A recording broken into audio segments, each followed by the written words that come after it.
Amahoro y'Imana abane namwe mwese bakunzi ba Buja TV. Turashimira Imana ko itugiriye neza muri aka kanya, tukaba turonse akanya ko kubana namwe muri kino kiganiro isaha y'impinduka. Nkuko dusanzwe tubana namwe muri iki kiganiro, ni Pasteur Olivier Dusabe arongoye ishengero rya Repentance ku Musaga. Murabizi ko twabanye muri iki kiganiro iminsi yose ku munsi wa gatandatu isaha imwe kugeza isaha 2 z'ijoro. Ndagutumiye rero kubana nanje muri uyu mwanya. Uyu munsi dufise inyigisho idasanzwe numva igiye guhindura ubuzima bwawe, igiye guhindura imitekerereze yawe, igiye guhindura ivyiyumviro byawe. Hari Imana igiye gukora, hari Imana igiye kurema biciye muri iri jambo. Nagomba ngo utumire umugenzi wawe ukunda, umubwire ngo wa mwanya ikiganiro isaha y'impinduka urageze. Nimba ufise umugenzi ari mu ntara hagati, ufise umugenzi ari hano mu gisagara ca Bujumbura, abari hanze y'igihugu aho bashobora gukurikirana ino televiziyo, batumire babwire ngo umwanya wo kugirirwa neza urageze, umwanya wo kubohoka urageze. Ni gihe cawe, ni saha yawe, ni umwanya wawe. Reka dusenge Imana rero, hanyuma duce dusoma ijambo ry'Imana tugiye kwishimikiza muko dusangira amajambo atandukanye. Mana mwizina rya Yesu, Imana ihambaye, Imana igira neza, ndaguhaye kaze, ndakwiyegereje muri aka kanya. Reka iri jambo tugiye kumva rigira ubushobozi, rigira ububasha, rikize, ritabare, ribohore mu izina rya Yesu. Amen. Imana data twese ibahe umugisha rero nko namize kubivuga. Tugiye gusangira ijambo ry'Imana uyu munsi. Turuvuga n'amajambo akomeye cyane. Turi buvugane amajambo akomeye, amajambo nkuramutima, turi bwinjire mu buzima bwawe. Uyu munsi tuzakugira isengesho cyangwa tuzakuvugana ku ijambo ryo gusambura umwuka w'ubukene. Umwuka w'ubukene. Umasha aciye atanga ati none umwuka w'ubukene wosamburwa gute? Imwemu y'ubukene, imwemu mbi. Nimba ari imwemu mbi ifise inguvu, ifise imbaraga, yononye ubuzima bw'abantu benshi, ni imwe mu mbi y'ubukene. Tugiye gusoma ijambo ry'Imana ubwa mbere ry'ibanze, tuzagusoma n'andi majambo. Ijambo riri mu gitabo c'Abifilipi igice ca 4, turasoma duhereye ku murongo wa 19. Badushira ku murongo hariya musome, nanjye ndasoma hano kumbure. Reka dusome. Haravuga ngo, kandi Imana yanje izobamara ubukene bwanyu bwose nk'uko itunga ry'ubwiza bwayo riri ryo muri Kristo Yesu. Amen. Paulo yandikira Abifilipi amajambo akomeye. Aha yari karabasezera muri iki cete yabandikiye, yari amajambo yo kubasezera, yari amajambo ya nyuma. Arababwira ngo kandi Imana data izobamara ubukene bwose nk'uko itunga ryayo riri muri Kristo Yesu. Hari gihe umuntu yibaza ngo nimba nkijijwe, nimba nakiriye Yesu, ivy'ubutunzi ntibinyerekeye, ivy'amafaranga ntibinyerekeye, ivyo kuba umuntu akomeye ntibinyerekeye, ngo ivyo ni vya shetani. No, ubutunzi, amafaranga arakenewe. Kuba umuntu afise amafaranga birakenewe mu bwami bw'Imana. Iki gihe Paulo usomye umurongo haruguru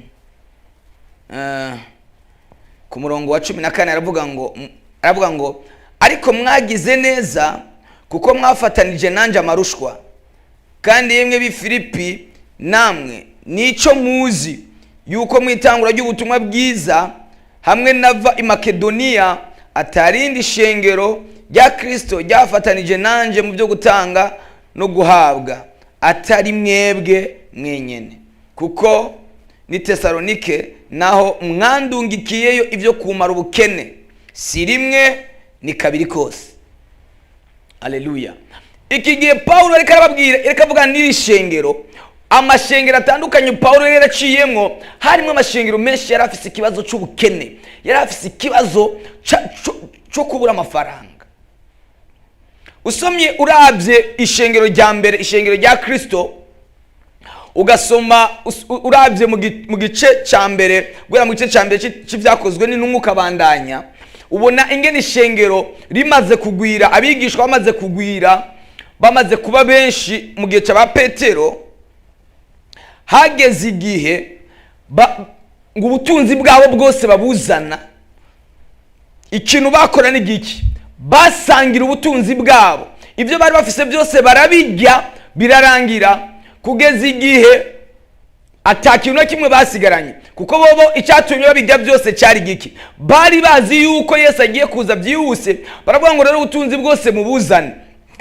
Duca tubona n'amakuru y'uwitwa Ananiya na Safira bagurishije amatongo yabo, bazana amafaranga. Baravugana babateko, aba bagabo twogira ubwenge tukagira ibintu dusigaza, bagira utuntu bisigariza. Ariko kubera ko bari bamaze gushyiraho isezerano y'uko ikintu cyose bazobizana bakabisangirira hamwe, Ananiya na Safira barapfuye. Ariko naho ubutunzi bwabo bw'intumwa bari bafite bwose baburiye, hageze igihe bakubitwa n'umwuka w'ubukene, amashengero arakena, hagera igihe Paulo agaruka kugira arambe, yegeranya amafaranga, yegeranya ibyo kurya mu mashengero yatanguje, arungikira ishengero rye Yerusalemu ko ryari rikenye cyane. Ubutunzi bwabo bwose bwari bwarabaheranye. Bo bari bazi ko Yesu azoza mu minsi mike, azoza nko mu mwaka cyangwa mu mezi. Baravuga ati rero ubutunzi tubuge, n'ubundi ubutunzi naco bwose buradufasha, buzosigara tugiye. Barakenye, barakubitika, ishengero risigara rifise ikibazo gikomeye cyane, bagira ibibazo. Nshaka tuvugane kuri iki kintu, bantu b'Imana muriko muranyumviriza, ishengero ry'Imana, abakijijwe cyangwa n'abatarakira Yesu. Uyu mwuka, iyi pepu, iyi daimoni irakomeye. Ubukene ni ikintu gituma umuntu adashobora kuzura mwemu yera nk'uko abyipfuza. Ubukene Imana yambwiye ngo iragomba kugirira neza abantu bakure muri uyu mwuka w'ubukene. Ikibazo rero cyaya majambo cyo turavugana, abantu benshi bariko barankurikira, si kubera yuko batarondera, barirukana amafaranga, baragerageza kurondera, ariko uyu mwuka ukaguma ubakubita. Iyi mwemu y'ubukene ikaguma ibahonda. Umuntu natera imbere mu mafaranga kandi arondera. Ndaza kubabwira ico bivako, ndaza kubabwira uyu mwuka w'ubukene iyo ukomoka, ndaza kubabwira inkomoko yawo, n'ingene twowiyambura, n'ingene twokwitandukanya nawo. Ndaza kubabwira impamvu hano muri Afrika abantu benshi basenga ariko bafise umwuka ubukene, bafise imwemu y'ubukene. Barasenga, bavuga mu ndimi, barerekwa, barahishurirwa, ariko ubukene byarabananiye guhishurirwa ingene wobuvamo. Ari umuntu aciyavuga ati none wowe kuri ko uravuga ibyo bintu ubukene warabuvuyemo? Ndiko ndagwanura urugamba kugira ngo iki cago ndacita ikimungu kishobore kurekura ubuzima bwanje n'ubuzima bw'abandi, kandi ndiko ndagwana intambara ishoboka yose. Nawe utegereza kumenya icyatumye ukora, urondera, wiruka, ariko ntushikire ubutunzi. Ikintu cya mbere gituma abantu badahezagiwe ngo bagire amafaranga, baba abantu bafise izina, baba abantu bakomeye, baba abantu bafise izina, amazina azwi mu bijyanye n'ubutunzi, ni inyigisho. Nari ndiko babwira ishengero rya mbere ryakubiswe n'ubukene kubera inyigisho. Bari bumva ko Kristo Yesu agiraze, bari bumva ko Mesiya asigaje akanya gatonya kaza, teka rero tujye ubutunzi bwose, tujye amafaranga yose dufise, bagenda bagurisha amatongo yose barayamara. Kana babwire, inzira zo gutera imbere zirahari, kuko abateye imbere bafise uburyo bateye imbere, uburyo abantu batunze bakaba abantu bakomeye. Ibihugu by'abazungu bakomeye bafise ifaranga, ushobora gusanga umuntu afise imiliyaridi z'amafaranga kuri konti, urumva afise amafaranga menshi, bifise iyo byavuye, bifise inkomoko, bafise urufatiro. Ari umuntu yavuciye umugani aravuga ngo uvuka ku nkende ugapfa wurira ibiti. Iyo ukomoka ahantu bari muri karande y'ubukene, birakugora ingene ushobora kuzamuka, ingene ushobora kuduga. Umuntu wa mbere cyangwa ikintu cya mbere, imwemu ya mbere idakeneye yuko dutera imbere kugira ngo dushike kure, kugira ngo dushike mu masezerano yuko abantu bakomeye, uwa mbere si ni daimoni zindi, uwa mbere ni Satani ubwiwe. Satani ubwiwe. Niko muranyumva? Satani ubwiwe. Bibiliya tubwira usomye mu gitabo ca Yobu, muri Yobu igice ca mbere uhereye ku murongo w'icenda kugeza ku murongo w'12, banshirireho uwo murongo. Yobu igice ca mbere umurongo w'icenda kugeza ku murongo w'12, tuhasanga amakuru. Usomye nshaka banshirireho uyo murongo gusa w'icenda kugeza ku wa 12, wowe uraza gusoma uhere ku murongo wa mbere ugeze usome hafi ico gice cyose. Urahasanga amakuru y'umugabo yitwa Yobu, ngo yari umugororotsi mu gihugu c'Uzi. Reka nsome mu buhinga bw'ivyuma, banshirireho umurongo w'icenda, ariko wewe uze gusoma uhereye ku murongo wa mbere. Tubona ngo maze Satani yishura Uhoraho ati, mbega Yobu yubahira Imana ubusa? Muravyumva ngo mbega Yobu yubahira Imana ubusa? Ico gihe Imana yari bagije Satani, yamubaza ngo mbega witegereje umusavyi wanje Yobu ingena ngororokeye, ingena ntunganiye? Satani yishura Imana arayibwira ngo erega Yobu nakubahira ubusa, igituma kubaha nuko wamuzitiriye, nuko wamuhaye ubutunzi. Uze gusoma uhereye ku murongo wa mbere muri iki gice ca mbere, uhere ku murongo wa mbere. Havuga ngo mu gihugu c'Uzi hari umuntu yitwa Yobu, kandi uwo muntu yari umuntu atunganye w'umugororotsi yubaha Imana, akitandukanya n'ikibi. Yari afise abahungu 7 n'abakobwa 3. Itunga ryiwe ryari intama 7,000 n'ingamiya 3,000 n'inka 1,000 zirima n'indogoba zivyara 500 n'abahinda mu rugo benshi cane. Nuko uwo muntu yari uhambaye gusumba abantu bose biburasira zuba. Muravyumva? Iki gihe rero usomye imirongo ikurikira, umurongo wa 6 hatwereka ngo abantu b'Imana bagiye gushengerera, abantu bagiye gusenga, abantu bagiye kubonana n'Imana. Ngo Satani nawe araza mu igugu ryabo, Imana iramubona ko yaje. Cyo gituma birivuga ngo iyo abana b'Imana bashengeye, Satani nawe ashengerana nabo. Ico gihe Satani araza muri iryo koraniro ryera, Imana iramubaza ngo mbega Satani we witegereje umusavyi wanje Yobu ingena ngororokeye, ingena nyubaha? Satani yishura Imana arayibwira ngo erega igituma Yobu akuba nuko wamushiriye uruzitiro rw'ubutunzi, nuko atakibazo afise c'ubukene, nuko afise amafaranga, ibintu byose bimeze neza. Yoreka kugushima gute? Yoreka kukubaha gute? Uko muranyumva ngo Imana yari yarazitiriye Yobu, yari afise ubutunzi, ariko hejuru y'ubwo butunzi Yobu yari umukiranutsi, Yobu yari umugororotsi, ngo yubaha Imana nabo mu rugo rwiwe bose. Yari afise abahinda 1,000 by'abantu, kuko umuntu yari afise inka, bitunga giwe ryari intama 7,000, inka 7,000, intama 7,000. Abungere bashobora kuziragira ni benshi cyane. Intama 7,000 n'ingamiya 3,000 n'inka 1,000 zirima. Izo n'inka zirima za madudu, zimwe zirima, ntibavuze izivyara nazo kuntu zangana. N'indogoba zivyara 500. Yari umuntu akomeye cyane, yari afise ubutunzi, ariko uko kugira ubwo butunzi ntivyamubujije kubaha Imana. Hari ijambo abantu bishimikiza Satani akabesha abantu riri muri Bibiliya, irivuga ngo akumutunzi yoja mu ijuru, ngo icoroshe n'ingamiya guca mu zuru y'urushinge. Iryo jambo ryishe abantu mu mutwe, ryishe abantu mu bitekerezo. Umana kubwiza ukuri, iyo uri umukene wamana amaganya, wamana amarira. Kadushireho umurongo w'9, umurongo w'10. Umurongo w'10 uravuga ngo ni wamuzitiriye uruzitiro,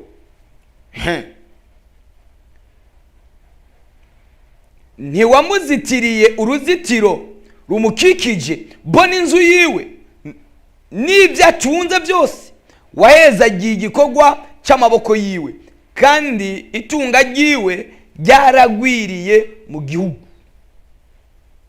Yari umuntu afite ubutunzi bwinshi cyane, yari umuntu adafite ikibazo cy'ubukene. Ndashaka uyu munsi, uyu mwuka, iyo daimoni yaguteje ubukene, yaguteje ibibazo by'ubukene, uyu munsi uhoraho ayisenye, uhoraho Imana ayisambure. Haleluya. Ayisambura gute? Imana izosambura umwuka w'ubukene gute? Icyo gihe Satani abwira Imana ngo erega Yobu waramuzitiriye uruzitiro rumukikije impande zose, nta kintu cyotuma atakubaha, afise byose. Kubita usomye umurongo ukurikira wa 11, badushyira umurongo wa 11, ngo ariko pfa gutuma ukuboko kwawe wubike ibyo afise byose, urabe ko atazokurogota ko imbona nkubone. Ngo ariko pfa gutuma ukuboko kwawe ukubita ubutunzi bwiwe bwose, urabe ko atazokurogota ko imbona nkubone. Satani cyakeneye n'igiki igihe dufise ubukene kugira ngo turogote ku Mana.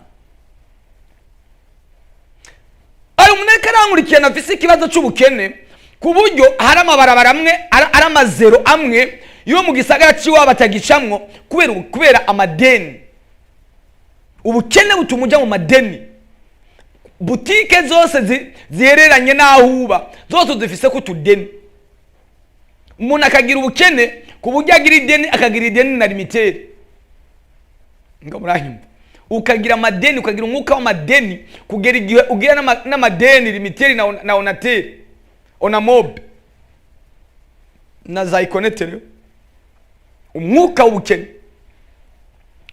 ufise ikibazo. Imumva Satani yavuze ngo tuma, ariko pfa gutuma ukuboko kwawe ukubite wubike ibyo afise byose, urabe ko atazokurogotako. Igihe cyose abantu bakenye, igihe cyose bafise ikibazo cy'ubukene, bama mu kurogota, bama bariko baridodomba. Wabona umuntu arenganye ugatangura kumubwira ngo ntiyambonye, wabona umuntu arenganye imodoka ngo adugije amafime ngo ntiyambonye. Sibyo, niyakubonye, ashobora kuba yakubonye ariko akaba ari busy yiruka. Wamana imyidodombo, wamana kwidoga, wamana amajambo muri wewe. Ndashaka Yesu akugirire neza, akubohora gutandukanye n'uyo mwuka. Ngo Satani abwira Imana ngo tuma ukuboko kwawe wubike ubutunzi bwiwe bwose, urabe ko atazokurogotako. Umurongo wa 12, ngubaraho yishura Satani ateye ibyo afise byose biri mu maboko yawe, biri mu kuboko kwawe, ariko we ku mutumba wiwe ntuzumukoreko. Nuko Satani acarasohoka ava imbere y'Uhoraho. Usomye imirongo ikurikira, umurongo wa 13 muraza gusoma afise Bibiliya kuva ku murongo wa 13 kugeza ku murongo wa 22. Hatwereka ingene Satani yakubise ubutunzi bwose. Satani niwe mwansi. Karababwire, si Imana yakubise ubutunzi bwa Yobu. Satani yaje gusaba Yobu. Namwe muri mwebwe harimo abantu musenga, ariko Satani yaje kubasaba kugira ngo yubike ubutunzi bwanyu. Satani akeneye kubika ubutunzi bwanyu, akeneye kubika amafaranga yanyu. Uwacuruza ibyo ufise byose akabyubika kugira ngo widodombe. Iyo demoni yubika ibyo ukora, iyo demoni yubika ubutunzi bwawe, turagoma natwe tuyubike. Ejo ni ku munsi wa Mungu tuzoba turi muri deliverance yo kubohoza amafaranga. Nimba ari ikintu abana b'Imana bakeneye n'amafaranga, nagera bamenyeshe hari urwego udashobora kugera ko gukorera Imana udafise amafaranga. Hari level udashobora gushika nibyo ufise umuhamagaro wo gukorera Imana. Imana yavuganye nawe, Imana yaguhaye amasezerano, ariko hariho impome, hari amalimite Satani agushirira kubera ubukene. Ukaba wumva ukeneye gukorera Imana. Kuko Bibiliya ivuga iki? Bibiliya ivuga ngo abavyishe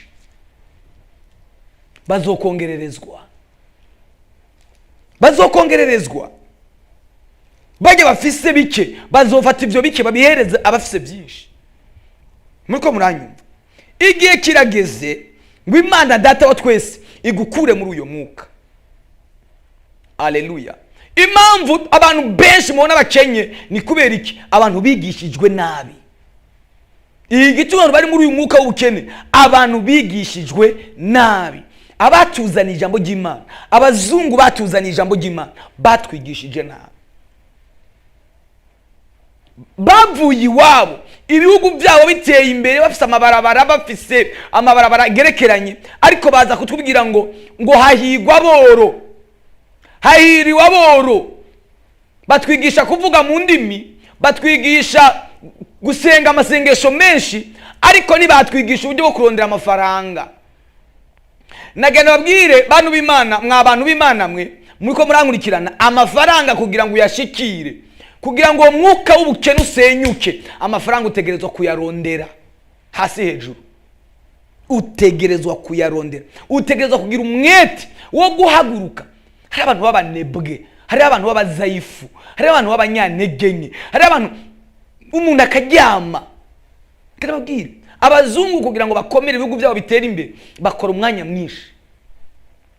Kuko ushobora kuryama amasaha 12,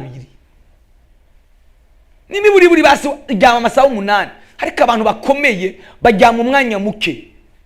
Nariko ndasoma amakuru ndaba ubuzima bwa Bill Gates, kugira ngo abo umuntu akomeye, kugira ngo abo umuntu akomeye agira izina, yabaye imyaka myinshi ari hejuru, ariko gasongero mu bagwiza atunga abambere ku isi. Yafashe igihe cyo gukora, yubaka system ikomeye. Ntushobora kuba umuntu akomeye, ntushobora kuba umuntu afise ibintu bikomeye nutiba. Hari abantu usanga bafise amafaranga ariko bibye, badafitiye ubuhamya. Ariko abantu bafise amafaranga bashobora gutanga temwanyaje yayo, n'abantu bakora cyane, n'abantu biruka, n'abantu bajyama amasaha make bagakora umwanya mwinshi. Imwe mu ya mbere ituma abantu batava mu bukene ni imwe mu y'ubunebwe. Imwe mu y'ubunebwe iragisibije. Imwe mu y'ubunebwe itumye abantu bakena, itumye abantu bapfira mu bukene. Va muri ubwo bunebwe. Nasomye ijambo ry'Imana rivuga ngo inkezi n'agakoko gatoya, ngo ariko kiyubakiye inzu zako mu bitandara by'amabuye. Ngo akamonyo n'akantu gato n'agakoko gato, ngo ariko kiziganiriza ibyo kurya byako byo muci, kugira ngo ube umutunzi. Icambere ni ugukora cyane. Gukora cyane. Hari n'ubundi muntu nacavuga ati nimba ari abantu bakora cyane ni je nikorera imizigo, aho sinkora cyane. Nikorera imizigo naco nakora, na iyo cyose ndagikora kandi kiruhije. Ndakora cyane nkora amasaha menshi, ariko nta kintu mbona, nta kintu shikako. Deuxième chose, ikintu kigira kabiri gituma umuntu aba umutunzi, icambere ni ugukora. Ikigira kabiri nukuziganya. Nimba uhembwa 100,000, ukamenya ko muri ibyo 100,000 ukorera kya 70 ubike 30. Nimba uhembwa 100,000, 10,000 umenye ko atari gwawe. 10 ni by'Imana, ikigira 10 cy'Imana. Utegeza kubishira ku ruhande. 30,000 bibike, compte bloqué. Uje 60, wemere tubika umukanda. Ari abantu barakora bahembwa amafaranga menshi, mugabazi yuko azokwamana izo mbaraga. Ngo kukwezi gukurikira nzohembwa, akaba arayariye yose, akaba yajyanye mu kabari yose, agatereka abantu. Abantu bazokomera, bazobagwiza tunga, rimwe na rimwe bariyima. Nigeze kuganira n'umuntu twari tujanye hari kuri bonane, aramye ngo tujane gusangira, agenda ngura brochette 2 n'ifana 2. Arambwira ngo dutahe, ati nagenda kubwira ibanga byatumye ngera ahantu ngeze. Jewe nga brochette rimwe mu mwaka kuri bonane. niko muranyumva, njya brochette rimwe kuri bonane, anzoswa kujya brochette ku yindi bonane. Wavyumva? Ayemera akagura utudagara agashyira mu turengarenga agahereza umuryango. Ico gihe yakiri n'umusore ariko yateye imbere, yatanguje umutahe w'ibihumbi 2021 hari muri za 2006 7 8 gutyo, ibihumbi 2021. Ubu n'umuntu akomeye, afise amafaranga, kuhunika, kwiyima. Ntugafata ibyo uronse byose ngo ubige ngo ejo nzoba naronse yandi mafaranga. Igituma ufise ikibazo, ufise inyatsi y'amafaranga, amafaranga uyaronka kamagena wama mu bukene, ntufise umwuka wo kuziganya. Haleluya. Utegerezwa kumenya nimba uhembwa ibihumbi 100, nimba uhembwa na 50, menya ko hagira akantu bika, iziganiriza ibyo kujya byawe byo muci. Nimba imvura ikiraguye umunsi ka office akazi, ejo nuzokamana, ejo uzosaza. Niyo mpamvu mubona abamaraya benshi bagwa mu nzu iyo bashaje, bicwa n'inzara kuko baronka amafaranga bakayarira rimwe, akavuga ngo ejo nzoja gutega abagabo nzoronka yandi. Ayaronse yose akayarira rimwe, ntazi kuziganya. Imwemu mbi igira, niko nababwira, igira gatatu. Iya mbere ni Satani ubwiwe aza akubika ibyawe, akaguhombya, akaguteza ibibazo. Ariko imwemu igira kabiri ni mwemu yo kutaziganya. Imwemu igira kabiri ni mwemu yo kutaziganya. Ufata byose uronse ukajya. Hunika, genda ubaza abakuru, baza bajya abantu ubona bakomeye bateye imbere bafite amafaranga. Icyatumye batera imbere bakagera kure ni kubera ko bagize umwuka wo kuziganya, umwuka wo guhunika. Haleluya.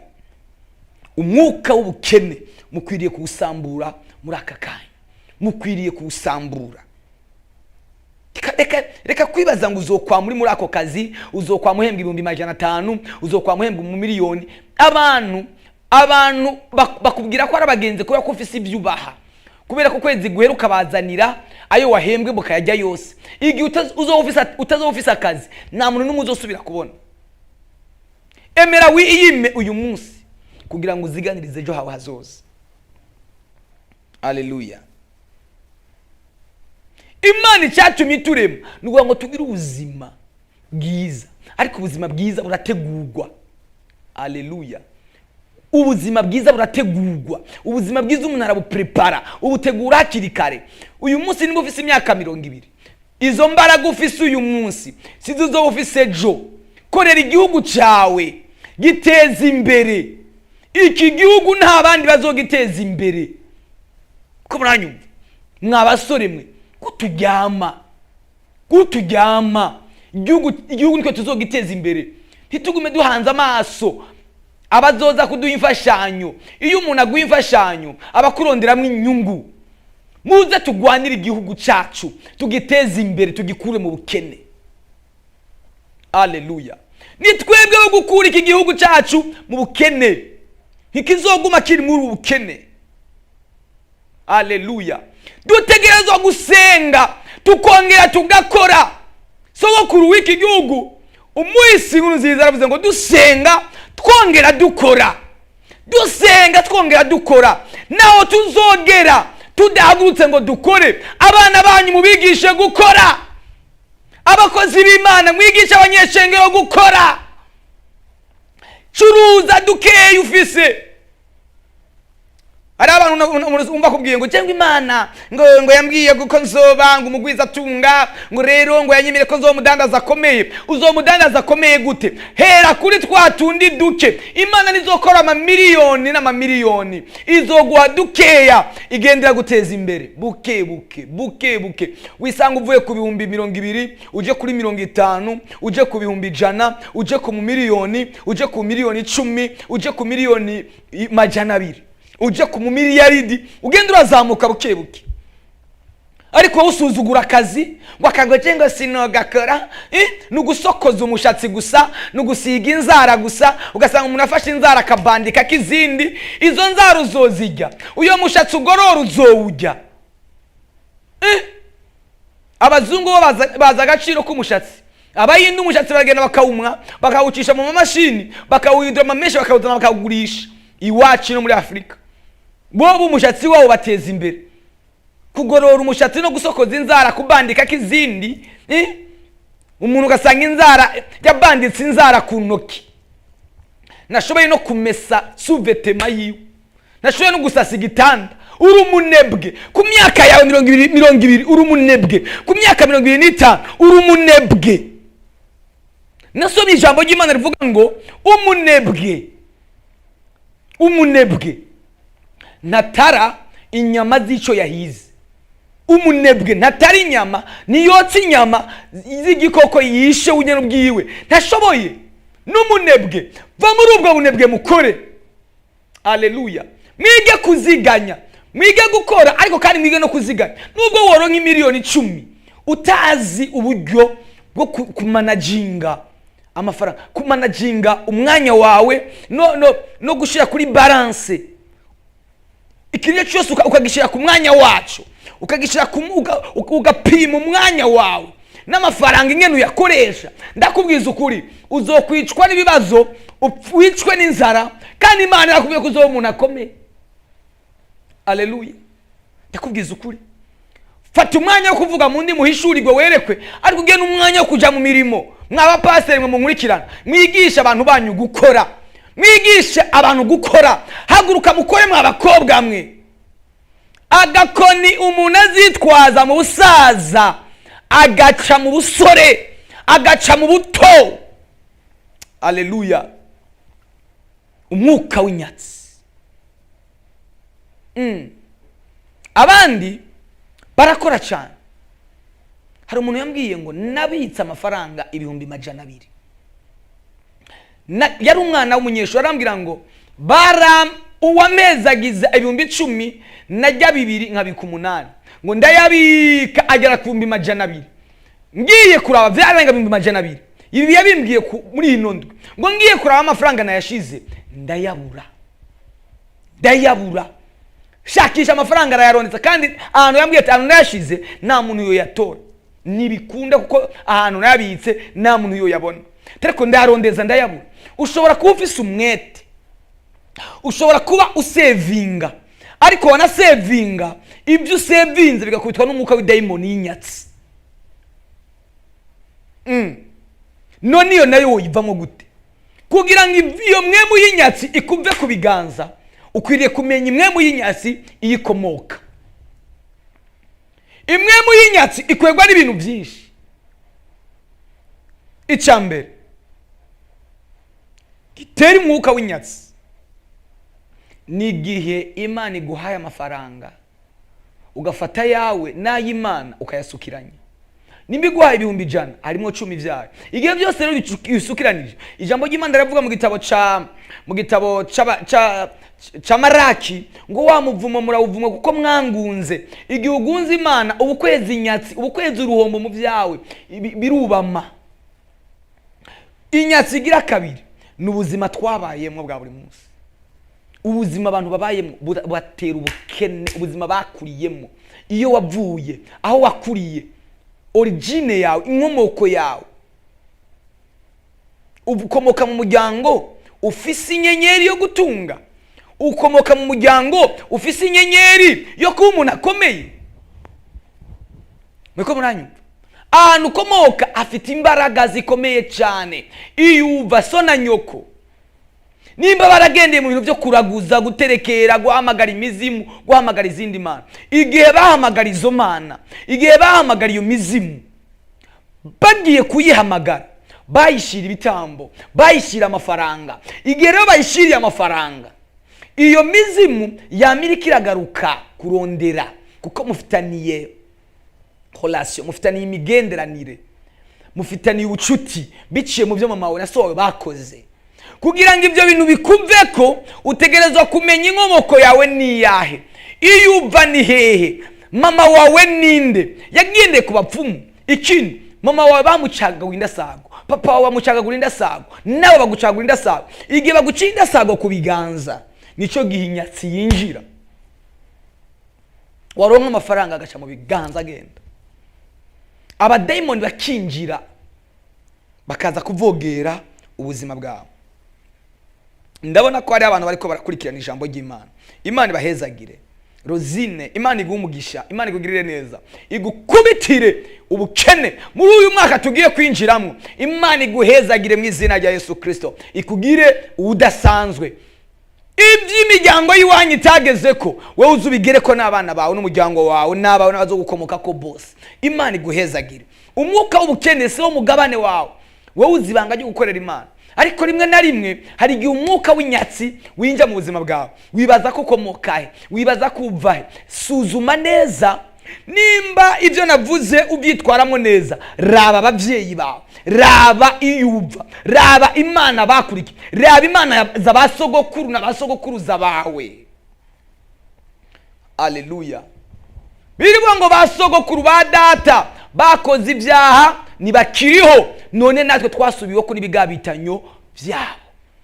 Ubuzima babayemwo bufite ingaruka ikomeye cyane. Ndipfuza ko uyu mugoroba w'uyu munsi ico kiziriko cy'ubukene cyo kuvako. Umwuka w'inyatsi ukarondera amafaranga, ukagerageza kwiruka, ukagerageza ngo ucuruze nk'abandi, ariko daimoni y'ubukene, daimoni y'inyatsi ikaza, ibyo wakoze byose kavyubika. Ugacuruza nk'abandi, ukadandaza nk'abandi, ugakora ama projet nk'abandi, ariko projet yawe ikubama, ariko abandi zikabandanya. Urufatiro rwawe n'ugwaye. Imana data wa twese ikugirire neza. Ndagusengera kuri uyu mwanya kugira ngo Imana ikubohore. Ndaza kubasengera. Hari abantu murondera byanka, hari abantu mufata byanka, hari abantu mugerageza gukora bikanga. Iyo myuka y'inyatsi itegerezwa kubarekura, itegerezwa kubavako. Mutegerezwa kugira ubuzima bushasha, mutegerezwa kwinja mu mafaranga. Imana mbwiye ngo iragomba guhezagira abantu bagira abanyamafaranga. Ejo nzosenga, ikintu nzosengera amafaranga, kuko Satani mukubika ubutunzi bwawe yaciye mu mafaranga. Ukadandaza akaza abantu babi, umuntu akaza ngo mvunjira, wamuvunjira wafata amafaranga yiwe yashira mu yawe yose agaca agenda, yose amafaranga yawe yose agaca yubamo. Butike yawe igasigara igaragara ari amakarito gusa.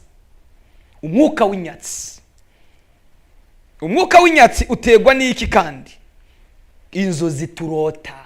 Hari inzozi urota n'uzirota, uzibonye uzoca utangura gusenga, ufata amasengesho ugena abakozi b'Imana bagusengera. Kurota imbeba, igihe cyose uzorota imbeba mu nzozi, ukabona imbeba, ukabona yakuririye imuzu, ukabona yakuriye mu nzozi, nubwo bitazo ari mu buryo bufadika, uzomenye ngo n'umwuka w'inyatsi winjiye mu buzima bwawe. Imbeba isobanura inyatsi. Hari abantu barose baribwa n'imbeba, hari abantu barose impuzu zabo zariwe n'imbeba, mbere ya nikangura agasanga impuzu zarariwe. Abadaimoni barambara imibiri y'imbeba, bakambara imibiri y'imbeba, bakaza kwica no gutwara ubutunzi bwawe. Umwuka w'imbeba turi busenge, dusambura uyu mwuka w'imbeba. Inzige zisobanura nazo nyene inyatsi. Ayi inzige zigeze ubutunzi bwose zirakubita, imirima zirakubita. Umwuka w'inzige turawusenya. Inkezi, uwo mwuka w'inkezi turawusenya. Umwuka wo kurota ibyo warimye byariwe n'inyoni. Wagira guca ukabona mu rugo rwawe mu nzozi, ukabona inyoni, igihe cyose uzorota inyoni ziri mu mirima yawe, uzomenye ko ari umwuka w'uruhombo, umwuka w'inyatsi ugomba kwinjira mu buzima bwawe. Rero turagomba uyu mugoroba tuze gusenya uwo mwuka. Haleluya. Umwuka w'inyatsi gufata ntibifadike, kurondera bikanga. Natamwe ndababwira ikintu cyitwa gukubita umwuka w'ubunebwe ukongera ugakora. Hari ijambo Yakobo yabwiwe na Isaka se, aramubwira ngo yaribwiye Esau mwene wabo na Yakobo ngo umuheto wawe ni uzogutunga, ni wahaguruka ugakora inkota yawe izokubeshaho. Haleluya. Gukora kwa guhaguruka ugakora, Imana izokugirira neza, igukure muri ubwo buzima, igukure muri iyo mibereho y'ubukene.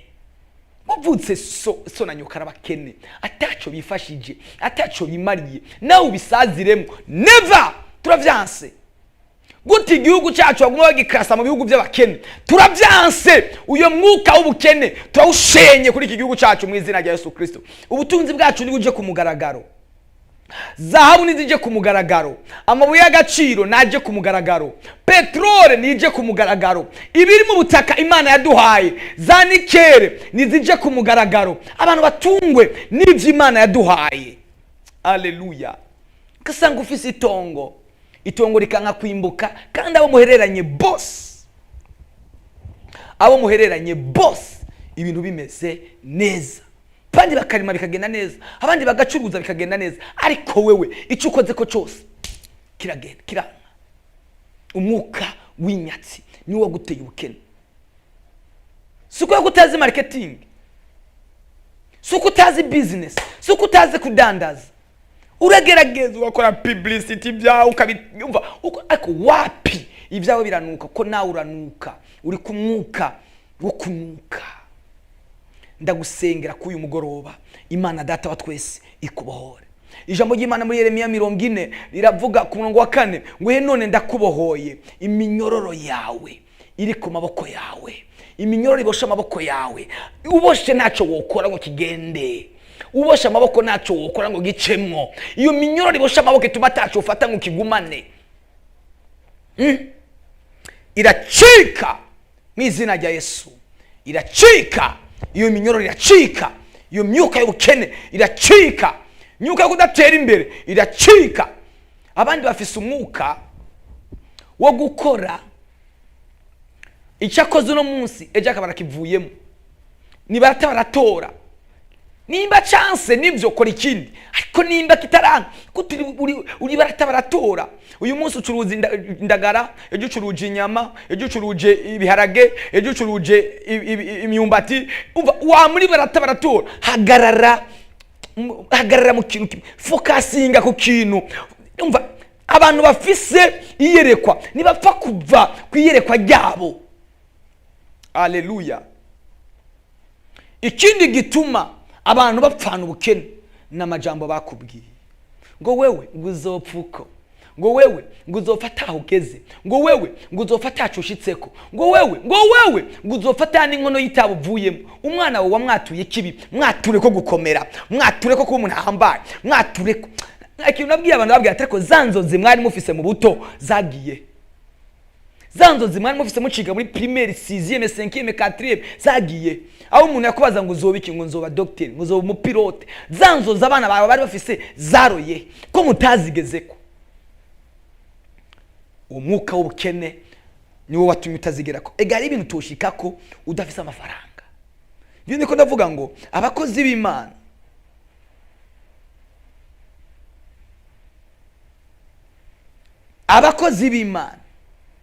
bari mu bantu bafise uruhara rwo gutuma abantu bava mu bukene mwigisha abantu gukora mwigisha abantu kurondera mwigisha abantu umuntu wese ariko arankurikirana akaba goswe n'uyu mwuka wiwanyu ntawigeze agura akamodoka ntawigeze agura akamoto ntawigeze agura n'agakinga bihereye muri wewe ushike kuyo batagezeko ntawigeze yubaka inzu nziza bihereye muri wewe ubikore ntawigeze ajabuka ngo aje no kurangura Tanzania ajya Dar es Salaam bihereye muri wewe uje kurangurira mu Bushinwa uje kurangurira muri Italy uje kurangurira Thailand uje kurangurira Dubai renga imbibe izo mbibe z'ubukene Satani yagushiriyeho soka mu izina rya Yesu Kristo soka aho hantu siyo mugabane wawe kandi ndavyumva neza ko abantu bariko barankurikirana ko barakirira ijambo kuvyumva nibwo buzima kubimenya niko kuva muri ubwo bukene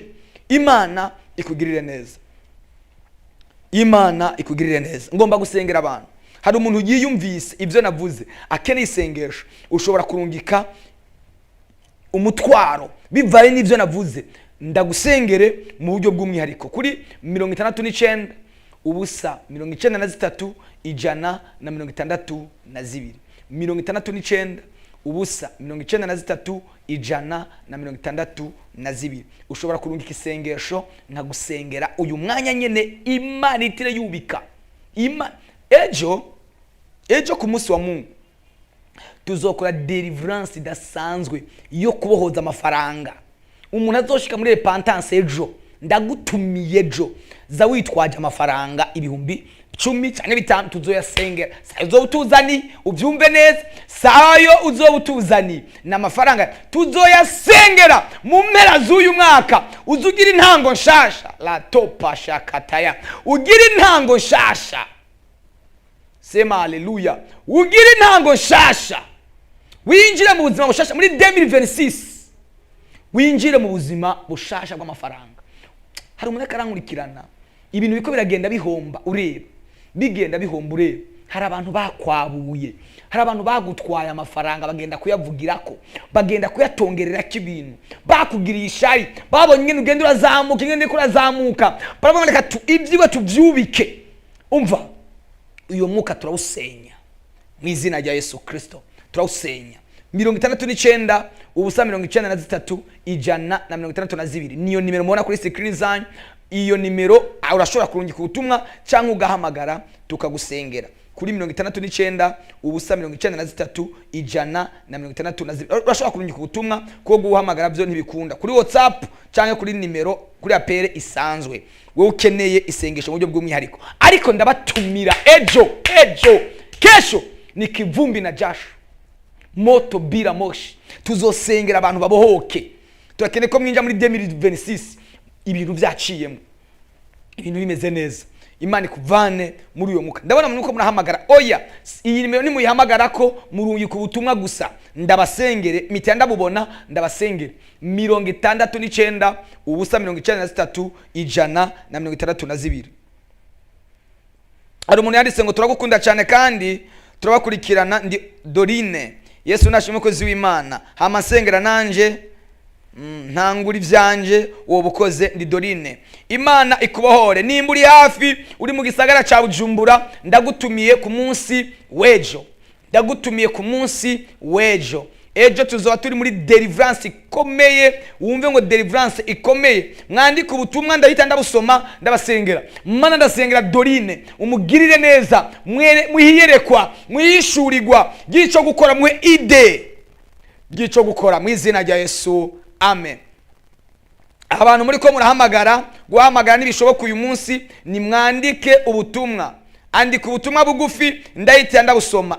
Nimba hari ikintu kitariko kiragenda neza, nimba hari ikintu kitariko kiracamo muri business yawe, ukabona urudandazwa wawe ko rurahomba, umva ni ukabona ufise inyatsi ikomeye, ukabona ubutunzi buguma buyonga bugenda ureba, uyu mwanya nyene wandika ubutumwa bwawe, ndahita ndagusengera mu buryo budasanzwe, kandi Imana iraza kubikora. Paulo yavuze ngo kandi Imana izobamara ubukene. Kutumara ubukene n'umugambi w'Imana. Imana kudukenura n'umugambi wayo, kutugira abantu bakomeye mu buryo bw'ibifadika n'umugambi wayo, kugira bikunde dushobore gukorera Imana vyoroshe. Tubone uburyo bwo gusenga. Nimba hari ikintu kiryoshe nukuja gukorera Imana usize mu rugo rwawe bimeze neza. Kuri repentance ku Musaga, ari umuntu abagije ngo muzoba muri he? Muri repentance ku Musaga. Ugeze ku Musaga hajya kuri zone, neza kuri zone, ucuduga nijya pave, ukaduga na pave ukagera haruguru, ucubona kabarabara gakatira mu kubamfu, ugaca winjira, ucushika ahantu hari eglise, hari n'amashure, ukabirengana imbere gatoya, ucubona repentance ni nimero 10. Ejo tuzoba turi mu bihe bikomeye. Yo, hari umuntu yandikiye, Imana ikubohore kwe, ngo mwiriwe neza, nitwa Ani, jewe mfise imwe mu mbi y'ubunebwe kandi ndiga sindabitora. Hari igihe niga n'ivyo nize ntibize. Nashaka musengere kandi turagukunda, ndashaka musengere nzotore concours kandi twafashijwe, mwakoze. Imana igukubitire uwo mwuka w'ubunebwe. No, ni pepo, ni daimoni. Umuntu ugasanga afata umwanya wo gusinzira, fata umwanya wo gukora concours uzoyitora mu izina rya Yesu Kristo. Nimba uri mu gisagara ca Bujumbura, zinduke ejo mu gitondo uze muri repentance. Yesu ashimwe. Ndi Esther Ngozi, shaka munsengere mbohoke imwe mu mbi z'umuryango ndonke ico nifuza kugerako. Imana ikubohore mu izina rya Yesu Kristo. Estera, Imana ikubohore igusanga Ingozi, ikubohore uyo mwuka ukuboshe mu izina rya Yesu Kristo. Amen.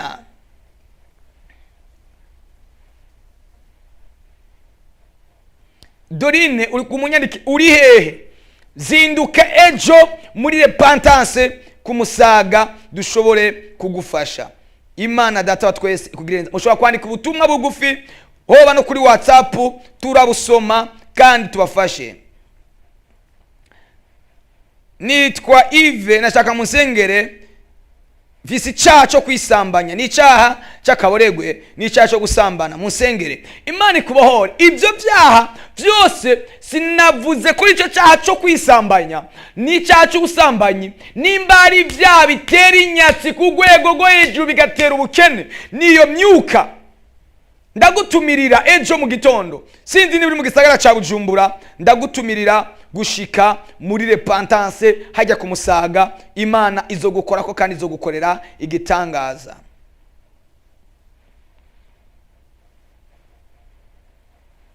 Imana ibagirire neza, Imana ibakorere ibitangaza. Hari undi avuze ngo munsengere mfise abantu banyaze itongo. Ingo tugusengere twaturi jambo ibyawe byose urabisubizwa. Mana ndasengeye uyu muntu banyaze ibyiwe, ndasengeye umuntu banyaze itongo ryiwe arisubizwe mu izina rya Yesu Kristo. Amen.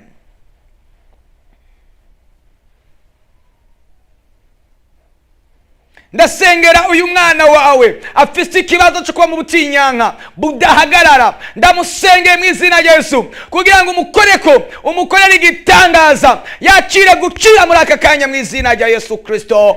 Amen. Ngiye gusengera abantu bafite ibibazo by'indwara zanse gukira. Ngiye kubasengera mu kanya, Imana ndaza kubakiza.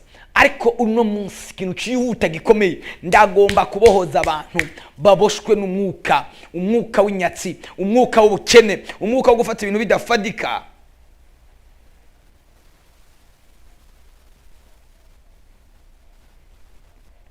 Imana yo mu ijuru ikugirire neza. Ndabatumiye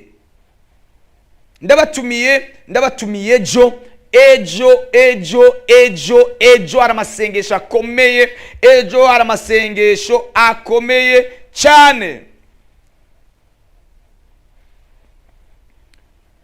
Aho ndavuze ngo nitwa Kenny Darcy, ndafise ikibazo cyo kudasenga cyane n'umugenzi wanje yitwa Herve. Imana ibakoreko. Ndabatumira nimba muri mu gisagara cya Bujumbura, ndabatumire ejo muri deliverance ikomeye izoba hajya ku Musaga. Ndabatumiye mu izina rya Yesu Kristo. Imana ibagirire neza. Inyuma y'ikiganiro uraza kundondera, ndaza kugufasha. Ndazi neza ko ari Imana igiye kugukorera. Kubera ko atakintu ugera ko kandi ukora, kubera ko atakintu ushika ko kandi urondera, kubera ko atakintu ushika ko kandi wiruka n'ubuzima ukora ijoro n'umurango. Ejo nzokubwira mu buryo bwagutse, tuzogerageza kudetaya tubabwire ico byavuyeko, ico bivako. Ejo Imana izokora deliverance mu buryo bufadika, mu buryo bugaragara.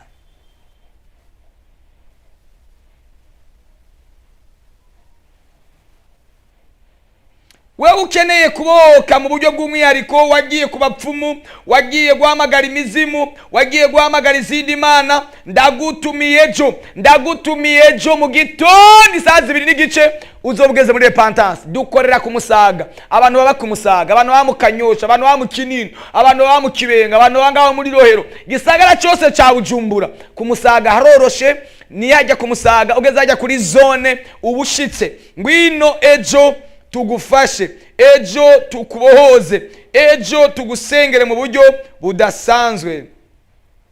Muze muravuga naho muri. Hari undi avuze ngo ndashaka musengere, ndafise imwe muzo kudakunda gusenga. Iyo niyo nkomoko yo kudatera imbere.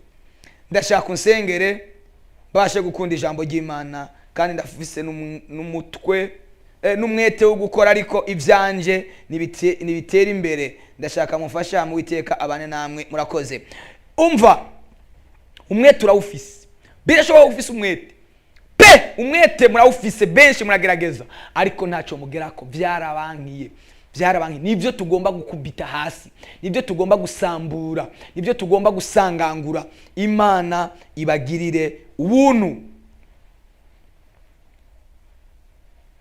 Imana ibakoreko, Imana ibakorere ibitangaza.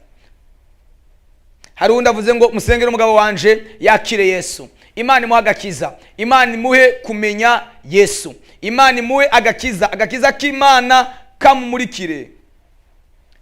Imana ibagirire ubuntu. Dusigaje iminota mike cyane, nimba kwandika ubutumwa ubwandike n'ingoga. Undi avuze ngo turafise ikibazo c'imikoshi n'ubumenyi buke mu ishure no mu buzima busanzwe ari ibuhumuza. Imana data twese gusange, igukure kiyo myuka, igukure kiyo mikoshi, igukure kizo mwemu, igukure kayo madaimoni, igukure harabandi badateye imbere kubera ko babuwe n'abarozi. Impuzu yawe warayanitse ahantu runaka usanga yagiye, usiga impuzu yawe mu nzu usanga bayitwaye, urashakisha kandi nta musuma yinji barayigutwara. Abandi babatwaye impuzu zabo zinda, uvyuka mu gitondo usanga bakumoye umushatsi, usanga baguciye indasago. Ibyo ni ibintu bakoze kugira ngo ntugire ikintu ushikako. Ndagusengera mu izina rya Yesu kugira ngo Imana igutabare. Ndasengera uyu muntu afise umwana aheruka kwibaruka ariko umwana atonka. Mana ndasengera uyu muntu, umwana afise ikibazo cyo kutonka, ukora igitangaza mu izina rya Yesu, umugirire neza, umubohore, uyu mwana asubire yonke mu izina rya Yesu Kristo, amen. Imana ibagirire neza, kandi ndabizi ko mwadukurikiranye muri benshi. Ndabatumira mu masengesho akomeye. Ejo mu gitondo tuzaturi mu masengesho akomeye isaha 2:30, isaha 9. Hari igiteramo kidasanzwe, hari igiteramo kidasanzwe cyo gukira no kubohoka. Tuzoshima Imana, dufata umwanya wo gushima Imana, hanyuma dusengere ababoshwe mu buryo bumwe no mu bundi. Ngiye gusenga Imana, umwanya mfise ndabona urangiye, nsigaje imisegonda mike kiganiro nkakirangiza. Ngomba kubasengera. Andika iyo nimero ubona ngaho kuri ekra, uraza kumpamagara, uraza kuntelefona, uraza kundondera. Iyo nimero 69 ubusa 93 162 murayibona ngaho kuri ekra zan. Uraza kumpamagara, uraza kundondera, umwanya uwari wo wose uraza kuntora kugira ngo mbashe kugusengera, Imana ikore ku buzima bwawe. Mana mu izina rya Yesu Kristo ndasengera abantu twabanye, nimba arabagwaye, nimba arabafise inyatsi, nimba arabafise ibibazo bitandukanye, ubikemure, ubagirire neza. Abari mu mihana ya bagerageje kwivuza, bagerageje kuja ku baganga, bagwaye ingwara zanse gukira, ndabasengera, fata ugwaye akakanya nyene, Imana ikora igitangaza. Nimba ugwaye, namba umugaye amaguru, kora ku maguru yawe, Imana igukize. Namba amaguru yawe agwaye, nimba umene ku mutwe, shira ibiganza mu mutwe, Imana igukorera igitangaza. Ahantu hose ubabara, nimba ubabara mu nda, namba uribwa, namba ugwaye diabete, namba ugwaye cancer, shira ikiganza mu mutwe. Mana ndasengeye uyu muntu yagize ukwizera, kuko kumukoreko umukorera igitangaza mu izina rya Yesu Kristo, amen. Imana ibahe umugisha. Ndabibutsa ko dukorera ku Musaga hajya haruguru ya zone, ugeze kuri zone uzobuhageze. Nimero zo kuturonderako niyo nimero twabahaye. Tubibutse ko ejo mu gitondo isaha 11 tuzoba turi kuri Buja FM mu kiganiro isaha y'impinduka, igihe cy'isaha 11 z'agatondo tuzoba turi kumwe. Imana ibagirire neza, Imana ibahe umugisha mu izina rya Yesu Kristo, amen.